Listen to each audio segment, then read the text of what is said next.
কবরের চিন্তা আছে, সারাদিন না খেয়ে থাকবে, হারাম বক্ষণ করবে না। মুসলমান না খেয়ে জীবনটা দিয়ে দিবে, তবু হারাম বক্ষণ করবে না, কারণ তার অন্তরের ভিতরে ঢুকছে মরণের ভয়, তার অন্তরের ভিতরে ঢুকছে কবরের ভয়, তার অন্তরের ভিতরে ঢুকছে জাহান্নামের ভয় রে আল্লাহ। আমি যে কথা বলতেছিলাম, যাদের কিচ্ছু বলতে কিচ্ছু থাকবে না, সেদিন থাকবে শুধু আমার আল্লাহ। আল্লাহ কয় বান্দারে, সেদিন থাকবো আমি আমার নবীর ভালোবাসা নিয়ে। আমরাও থাকতে চাই আল্লাহর গোলামি করে নবীর ভালোবাসা নিয়ে। সবাই রাজি আছেন কি আছেন না? আছে? বেজাল হইলে বুঝলে বুঝপাতা, না বুঝলে তেজপাতা, কিছু করেন না। না বুঝলেও ফ্যান বলবেন হুজুর আপনি রং করছেন। কার ভালোবাসা নিয়ে থাকতে চায়? জোরে বলেন কার? আল্লাহ। আই মুসলমান, আমি কিছুদিন আগে একটা জানাজা পড়লাম, আমি আশ্চর্য হয়ে গেছি, দেখি দুইটা পা বেঁধে রাখছে রশি দিয়ে। আমি কই পা বাঁধছেন কেন? কই পা ছেড়ে দিলে দুদিকে দৌড় মারছিলাম, অবস্থায় ফেলি, বাইতে দিয়ে ফেলি পাশাতে, মানে পা দুইটার জাম গেছে পা দিয়ে। কত মানুষ মৃত্যুকালে রক্ত বাইর হয়ে যায় নাক কান দিয়ে, কত মানুষের দাফন করালেন, কাফন পরালেন, তারপরও ভয় নাই। গত কয়েক মাস আগে দেখলাম দাদার মরা লাশ দাড়ি ধরে সেলফি তুইলা ছেড়ে দিছে। হাই রে বোকা। ভারতের মধ্যে দেখলাম কবর নিয়ে টিকটক করছে, কবরে হুইয়া দেখছে কবরে কেমনে আযাব হয় দেখার জন্য। গতকালকে দেখলাম আপনার এইদিকে কোন রাষ্ট্রের জন্য দেখলাম যে কবরের মধ্যে হুয়াইয়া উপরে কাজ দিছে, এই কবরে কেমন আযাব হয় দেখার জন্য। আশ্চর্য হয়ে গেছে মানুষের ঈমান আকীদা কোথায় গেল? এটা জাহিলা জামানা, বড় মুসিবতের জামানা।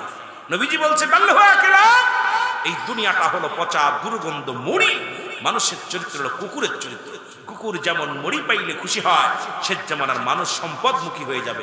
এরা কোথায় কেন হালাতে আসে, কি হবে, এই চিন্তাধারা তাদের ভিতরে নেই। চিন্তা আগামী দিনের চিন্তা কোনো ব্যক্তির ভিতরে যদি আসে, আল্লাহ আমি এখান থেকে উঠে বেড়ে বাড়ি যেতে পারবো, বলতে পারি না, যে কোনো মুহূর্তে পড়ে যেতে পারবো। জোরে বলেন ঠিক কিনা? আমার ভাইরা, আমার বন্ধুরা, আমি বলতেছিলাম মরণের কথা। এই পৃথিবীর মধ্যে 4 জন নবী এখনো জিন্দা আছে দুনিয়ার মধ্যে।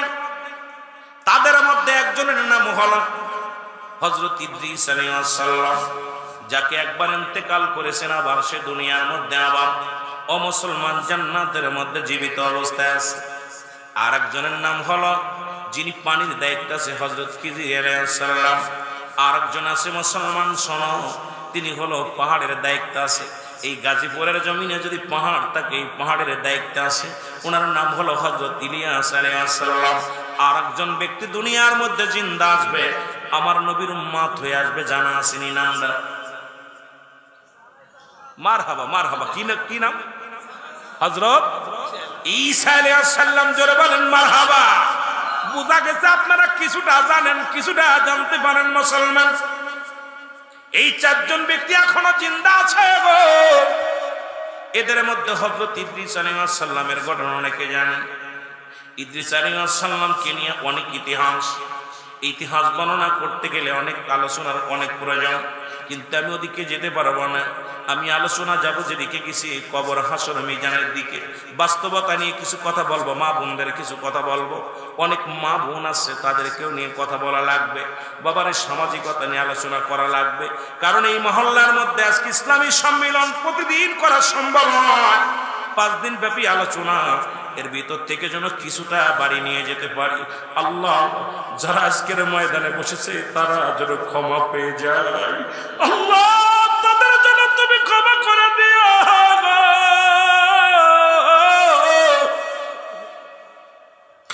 রব্বে কারীম,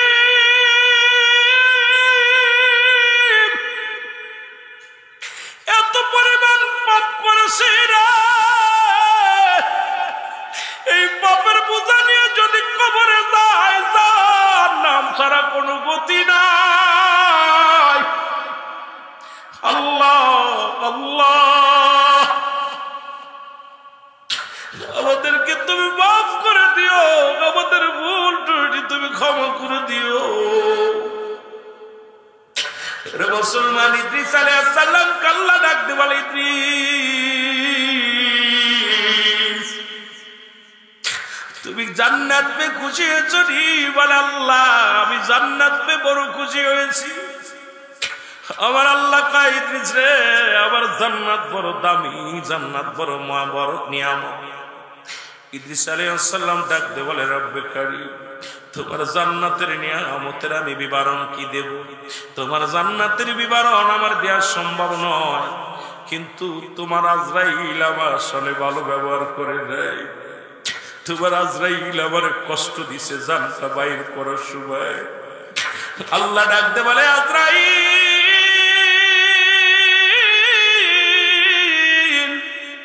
যাও যাও আমার ইদ্রিস নবীর কাছে যাও, ইদ্রিস আলাইহিস সালামের কাছে সালাম দাও, আসসালামু আলাইকুম নবী গো। বলে আজরাইল রে আগে বলো আমার রূহটা কেমনে বাইর করেছে, আগে বলো কেমনে বাইর করেছে। আজরাইল বলো হুজুর আপনি জানেন না আমি এত বড় দানব, আকাশে আমার মাথা জমিনে আমার পা, সারা পৃথিবীর পানি যদি আমার মাথায় ঢেলে দেয়া হয় একটু পানি জমিনের মধ্যে ঘোরায় পড়বে না। আমি এত বড় দানব নবী গো, একমাত্র ইমানদার রূহটা বাইর করার জন্য জমিনের মধ্যে আসে গো। ওই কাফির বেঈমানদের জান কবজ করতে আমি জমিনের মধ্যে আগমন করি না। আসমান থেকে এমন একটা হুক্কার মারি কলিজাটা ফেটে যায়, নাক দিয়া মুখ দিয়ে রক্ত বাইর হয়ে যায়, পায়খানা প্রস্রাব হয়ে যায়, একটঙ্গ বেঁকা হয়ে যায়, জিহ্বা বাইর হয়ে যায়, চোখটা বড় হয়ে যায়, বড় কঠিন মৃত্যু হয়।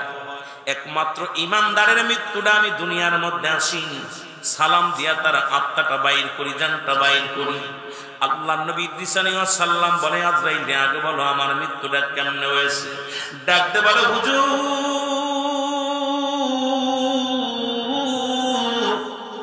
মায়ের বুকে দুধ খাইতে খাইতে সন্তান যেমনি ঘুমায়া যায়,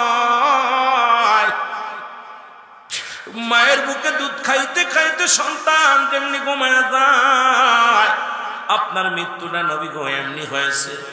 ইদ্রিস আলাইহিস সালাম ডাকতে বলে আজরাইল এই মৃত্যু যদি এত কঠিন হয় আমি এতে সহ্য করতে পারি না। আমার বোন বলে আমার কলিজাটা তুমি জিন্দা অবস্থায় ছিঁড়ে নিয়ে গেছো। আমার বোন বলে আমার গা থেকে গোস্তগুলো সব হাড্ডি রেখে গোস্তগুলো ছিনিয়ে নিস। আজরাইল এই সহজ মৃত্যু ইমানদারের মৃত্যু শুনে নাও গো। ইমানদারের মৃত্যুটা হবে আটাগুলা খামির বানায়, এই খামিরের মধ্যে যদি একটা চুল পড়ে এই চুলটা যেমন টান দিল সে বাইর হয়ে যায়। ইমানদারের মৃত্যুটা হবে এমনি, ইমানদারের মৃত্যুটা এত আসানে হবে। সেই মৃত্যু যদি এত কঠিন হয় তাহলে কঠিন মৃত্যুটা কত কঠিন হয়। আল্লাহ আমাদের সহজ মৃত্যু দিয়ে দিও। ইদ্রিস আলাইহিস সালাম ডাকতে বলে আজরাইল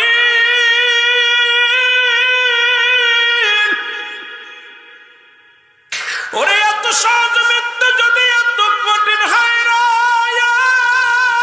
আজরাইল, যারা মরণের সময় পায়খানা করে দেয়, মরণের সময় জিহ্বা বাইর হয়ে যায়, মরণের সময় যাদের চোখটা বড় বড় হয়ে যায়, মরণের সময় যাদের দুনিয়ার মধ্যে একটা অঙ্গ পড়ে যায়, কত মানুষের জানাজা পড়াইলাম রে, কত মানুষের দাফন করাইলাম, কত মানুষের কবরে রাখলাম। আল্লাহ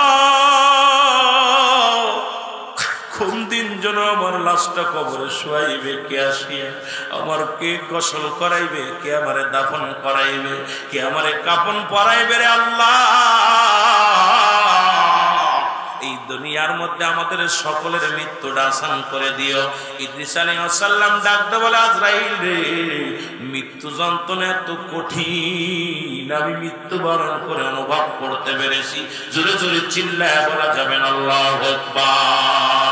রে আজ না হয় কাল তুমি যাইবা কবরে, যাবার বেলায় দেখবে চেয়ে গো তোমার সবই রইল পড়ে, যাবার বেলায় দেখবে চেয়ে একটু মহব্বতে বলেন, আজ না হয় কাল তুমি, আজ না হয় যাইবা কবরে, যাবার বেলায় দেখবে চেয়ে গো তোমার ছবি রইল পড়ে, যাবার বেলায় দেখবে চেয়ে।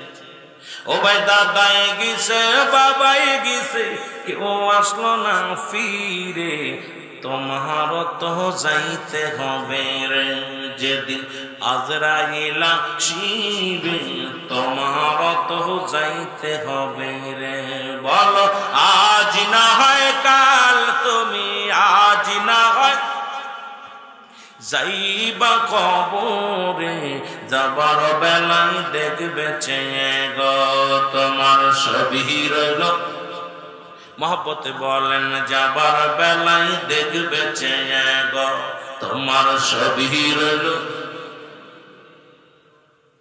ঘর করলাম, বাড়ি করলাম, জায়গা করলাম, জমি করলাম, সবই যাইবা রে।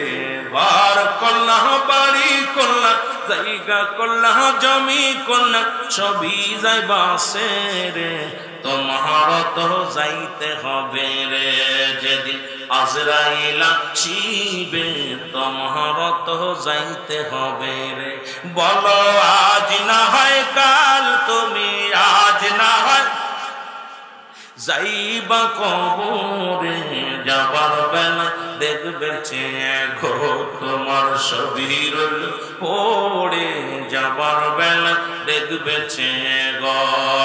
লা ইলাহা জবান খুলে লা ইলাহা, ভালোবেসে লা ইলাহা, মহব্বতে লা ইলাহা, এরে লা ইলাহা ইল্লাল্লাহ, লা ইলাহা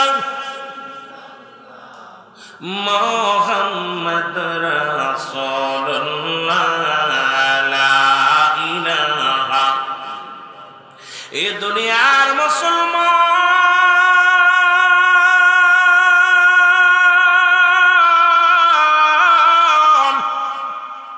আমি বলতেছিলাম মুমিনদের জন্য প্রস্তুতি আছে 8টা জান্নাত গো, কাফেরদের জন্য প্রস্তুতি আছে 7টা জাহান্নাম। আল্লাহ বলেন বিসমিল্লাহির রহমানির রহিম, উইদ্দাত লিল কাফিরিন। আল্লাহ বলে কাফের বেঈমান মুনাফিকদের জন্য। অসংখ্য মুনাফিক তখন ছিল, এখন আছে গো। আল্লাহ কমিনান নাস, মানুষের মধ্যে না করো তারা বলবে আমান্না, তার ঈমান আনছে বিল্লাহি, আল্লাহর প্রতি, অবিলাউদিল আখিরা, আখিরাতের প্রতি বিশ্বাস স্থাপন করেছে। ওমা হুম বিমুমিনিন। আল্লাহ কয় ও রাসূল শুইনা নাও, আল্লাহ ডাকতে বলে হাবিব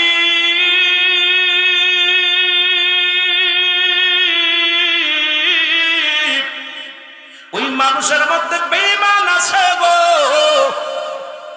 আমার বাবার এখনো আমরা আছি, সবাই জানি মরণ হবে, সবাই জানি কবরে শুইতে হবে, সবাই জানি হিসাব হবে, সবাই জানি রে মুসলমান কিয়ামত হবে, সবাই জানি হাসরের ময়দানে উত্তরণ হবে।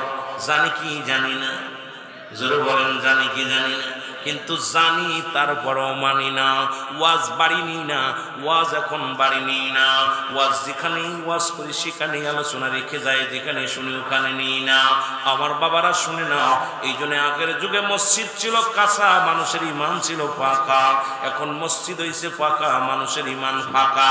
ও মুসলমান শোনো, আলেমের অভাব নাই, ওয়াজের অভাব নাই, আজকে বক্তার অভাব নাই। অভাব হলো শুধু আমলের। এত বক্তা বাড়ছে সমাজের মধ্যে, এত রং বিরঙের বক্তা বাড়ছে কিন্তু ইমান বাড়ে নাই। বক্তার ভিতরেও তাসিন নাই, শ্রোতার ভিতরেও তাসিন নাই। বক্তাও বেনামাজি, শ্রোতাও বেনামাজি। বক্তাও মুসলমান, জুলুম খর গুলুম খর। এ বক্তার কথার মধ্যে কোনো ই নাই। মুসলমান শুনে নাও, আজকে যতই বক্তা বাড়ছি মুসলমান শোনো, আজকে সমাজ কেন পরিবর্তন হয় না? আজকে জাতি কেন পরিবর্তন হয় না? কারণ আমার কথাই কেন তাসির হয় না? একটাই কারণ হলো, আমি যেটা বলি সেটা নিজেই মানি না রে মুসলমান। এই কারণে আমার শ্রোতাদের ভিতরে প্রেম জাগে না।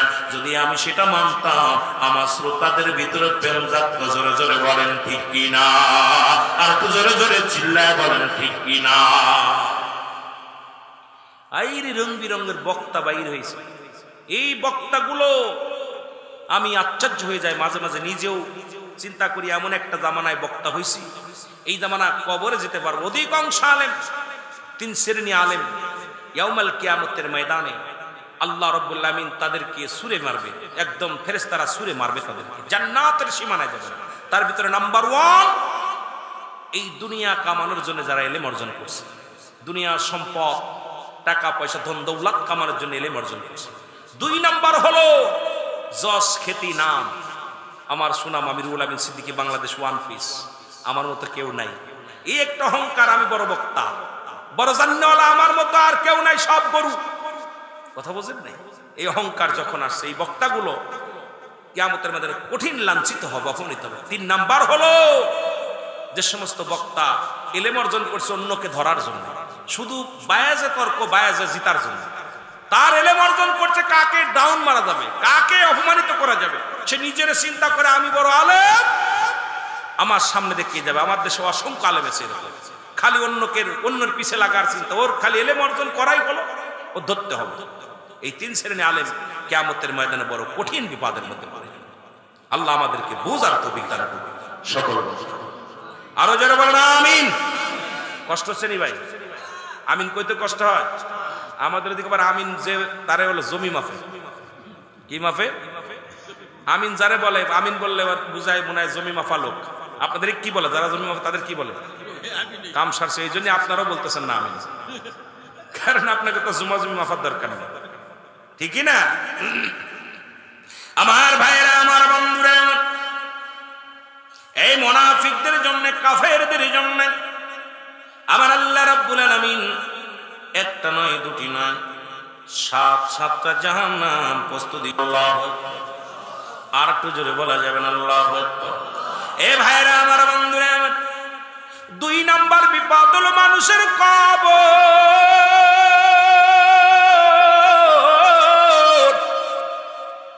যদি শুধু মরণের ভিতরে থাকি, সারাদিন মরণের আলোচনা করে শেষ করতে পারবো না। আর মরণের কোন আপডেট আলোচনা হয় না। হয় ইন্তেকাল করছে, নাই মরে গেছে। ঠিক কথা কয় না, ওই মরে গেছে নাই মারা গেছে, কথা কন না, ইন্তেকাল করছে। কেউ স্টাইলি কয়, কিন্তু বাবারা কথাগুলো বলতে গেলে বড় মজা লাগে না, কষ্ট লাগে। একই মাইকে বলতেছেন মরহুম আবু তাহের সাহেব ইন্তেকাল করছে। কে ইন্তেকাল করছে? জোরে বলা যাবে না কে ইন্তেকাল করছে? জনাব মোহাম্মদ আবু সালেহ সাহেব ইন্তেকাল করছে। ইন্না লিল্লাহি ওয়া ইন্না ইলাইহি রাজিউন। আল্লাহু আকবার। একটু আস্তে কইতেন, বাড়ি যে কইবেন আল্লাহু আকবার বলেন না। আবার এই জবান দিয়ে বলতেছে মরহুমের জানাজার নামাজ আগামীকাল কলেজ ময়দানে সকাল 10টায় অনুষ্ঠিত হবে। এ মৌলবী, তোর কি চিন্তা হয় না? তোর নাম পরিবর্তন হয়ে গেল। নামটা বললো রুহুল আমিন ইন্তেকাল করছে। দ্বিতীয়বার রুহুল আমিনের নাম বলে না, কয় মরহুম।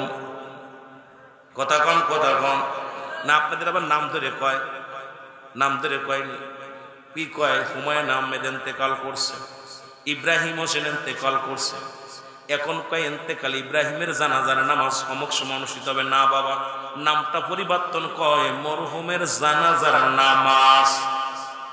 তাহলে বোঝা গেল ইমাম সাহেব মাইকে আইসিয়া সেকেন্ডের মধ্যে তোমারে পরিবর্তন করে দিছে নাম। রুহুল আমিনার নাম নাই, হয়ে গেছে মরহুম। কথা কন না তাহলে আপনার জিন্দেগি হলো কি এটা বুঝার দরকার আপনার আমার, যে আপনি দুনিয়া থেকে এখনো লাশটা বিদায় করে না, এখনো উপরে আছেন, তাই নাম পরিবর্তন। কবরে গেলে সবাই ভুলে যাবে, কেউ আপন থাকবে না। এর বন্দনা রে বান্ধব না রে কবরে, বল বন্ধু না বান্ধব না রে খবরে, কেমনে থাকি ভগবানি সেইখানে, আরে কেমনে থাকি বলে আমি সেই ছেলে মেয়ে খাদবে আমার লাশের পাশে, ওর ছেলে মেয়ে খাদবে আমার লাশ ধরে, কেউ হবে না সঙ্গের সাথী কবরে, বল কেউ হবে না সঙ্গের সাথী, বন্ধু নাই রে বান্ধব না রে কবরে, বল বন্ধু না বান্ধব না রে কবরে, ওই কবরে থাকবো একলা কেমনে, বল ওই কবরে থাকবো একলা, কেউ নাই রে যে জায়গা। এ আমার ভাইরা, আমার বন্ধুরা, আমার কবর বলতে বুঝায় মানুষের মৃত্যুর পর থেকে শুরু করে গো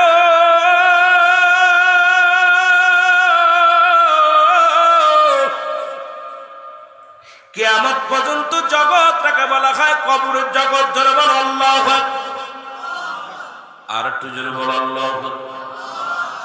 বাবারে আমার, ওই কবরে শোয়ানোর পর একজন ফেরেশতা আসবে, নাম জানা আছে? নামটা কি? আরো জোরে বলেন, নামটা কি? এত কাল ওয়াজ শোনেন, এখনো নাম জানেন না? মুনকার নেকির পরের সাবজেক্ট আপনার কবরে শোয়ানোর সঙ্গে সঙ্গে একজন ফেরেশতা আসবে, তার নাম হলো নোমান ফেরেশতা। নাম ও আলেমরা শুনে নাও, সারা জীবন শুনছো কবরের ভিতরে মুনকার নেকির আইব, কিন্তু তার আগে একজন ফেরেশতা আগমন করবে। আপনার রূহটা দিছে আমার আল্লাহ রাব্বুল আলামিন। বাবার এই জন্য তুয়াজের ময়দানে যে শিখতে হয়, শিক্ষার ময়দান, এখানে আনন্দের ময়দান নয়, গানের ময়দান নয়। আগে বললাম এই ময়দানে আসবেন কিছু শিকার জন্য, এখান থেকে কিছু নেওয়ার জন্য আসতে হবে।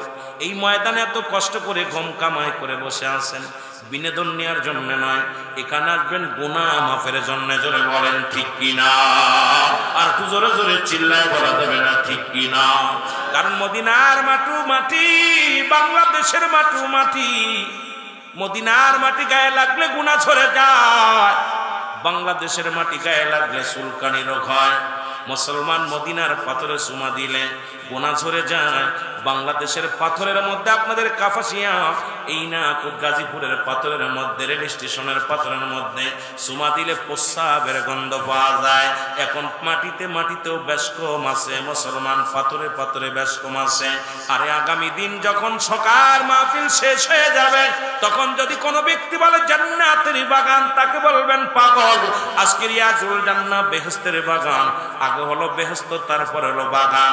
আম গাছ, জাম গাছ, বেদেনা গাছ, জলপাই, যত ফল আছে, ফলের পরিচয় গাছের নাম হয়েছে রে মুসলমান, ফলের গুণে গাছের পরিচয়। তদ্রুপ রিয়াজুল জান্নাত বেহেশতের বাগান, আগে হলো বেহেশত, তারপরে হলো বাগান। আর জান্নাতের বাগানে জাহান্নামীরা বসতে পারে না, জান্নাতের বাগানে বসবে জান্নাতীরা।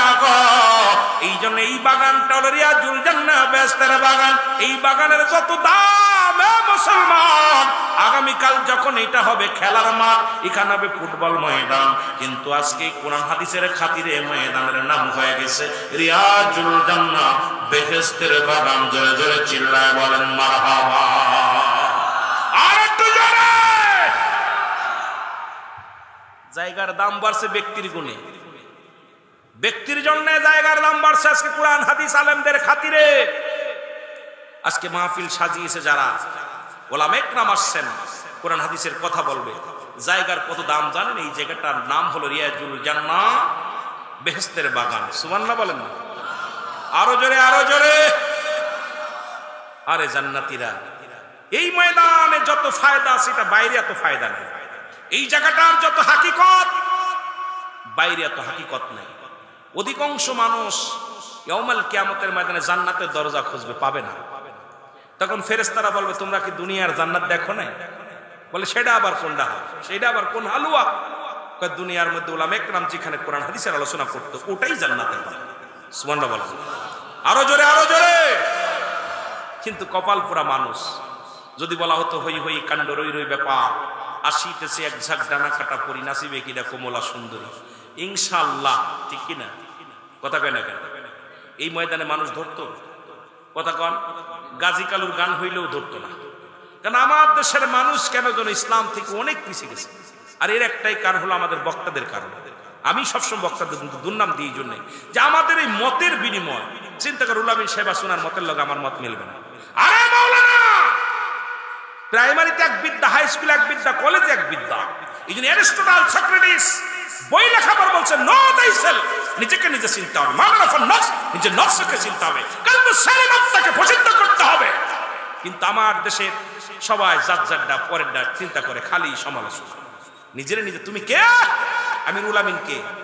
আমি ব্যক্তির আপনাদের মতের বাইরে থাকতে পারেন, কিন্তু যখন এখানে আম সমাজ, আমাকে কোরআন হাদিসের বাইরে আমার পক্ষাত্ম কথা আলোচনা হবে না। কোন বক্তা আমার দেশে যখন যে তরিকার আসবে, যদি কোন তরিকার, সে তরিকার আলোচনা, যদি কোন মানে এক একটা নিয়ম বদলে গেছে এখন, যে যে সিলসিলার বই সিলসিলা না।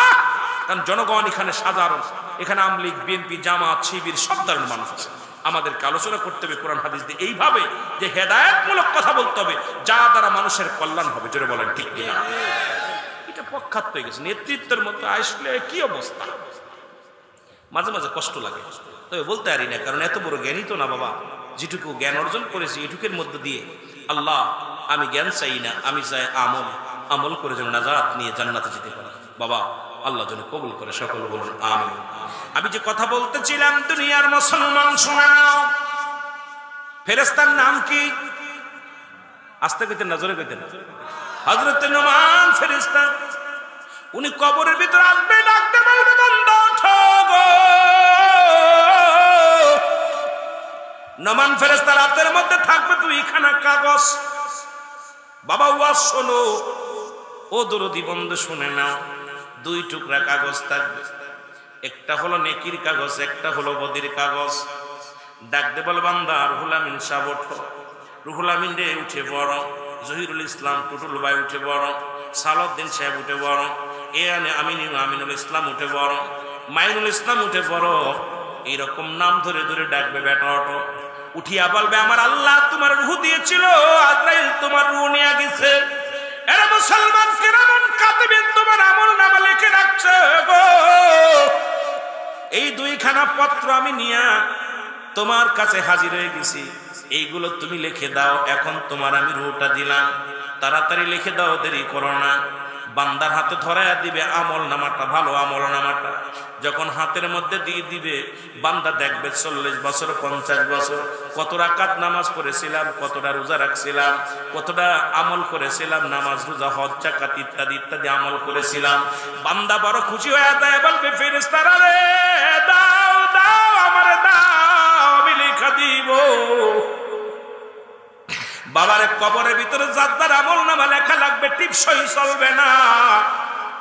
ওদিন না বলার কায়দা নাই, লাদ্রি লাদ্রি কিচ্ছু জানি না, কাজ হবে না।